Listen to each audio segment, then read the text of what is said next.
Stella Mills. I am 11 years old and I live in a small southern town called Bumblebee. I love to write. I want to be a newspaper reporter when I grow up. Even though writing is my passion, I am not all that good at it. The neighbors gave me a typewriter that they have no use for, and I love it more than anything in the world. I like to go outside sometimes at night to get some fresh air and type. It makes it easier. It clears my mind and my thoughts come out in a steady stream. I don't go out there anymore though, because one night my brother Jojo was going outside to the outhouse. When he came back in, he woke me up and told me he saw something. When I got up, I thought it was nothing, but when I went outside, I saw something that looks like this. The Ku Klux Klan is a white supremacist terrorist group who has terrorized my town many times. They wear white robes that look like bed sheets and have pointy-headed masks made out of the same material. They wear an emblem on their sheets as a badge. They burn crosses to cause fear and intimidation to colored people, but my daddy wasn't about to be intimidated. He was one of the few people from my town to march into town to register to vote. Most people could not pass the literacy test that he had to take, but he did, and his vote was cast. He said this was important because he had the right to, and those white people didn't want him to. Mama and Papa said I could do anything that I wanted to, and Papa said he did this to show me that white people can't hold you back, and you can do anything that you want to.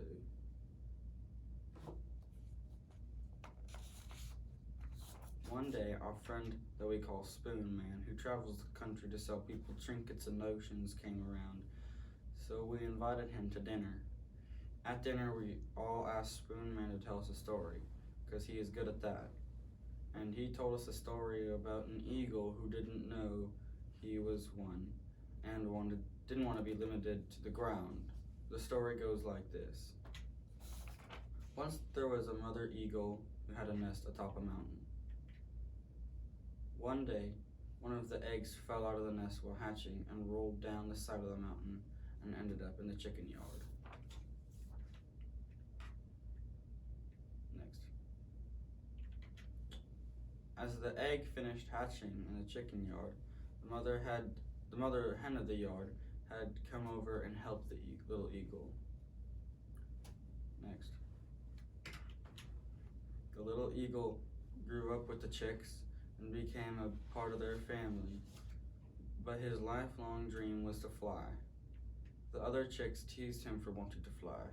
One day, he looked up the sky and saw an eagle. His eyes lit up and he looked over at the mother hen and said, "I want to be just like her." And the mother hen, knowing the truth about the little eagle, said, "Then go over there and get on that stump and fly." So the little eagle went over to that stump and jumped off. He went nowhere, and all the other chicks laughed at him.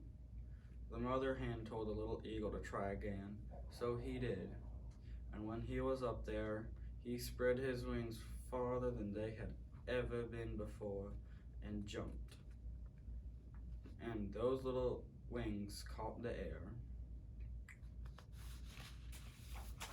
The eagle went up into the sky, happier than it had ever been, and flew over to the other eagle. He got right up next to that eagle. She said, "I knew you would come back." And they both flew off, happily as could be. I keep this story dear to my heart, and I hope that someday find out that I'm an eagle and soar higher above everyone else.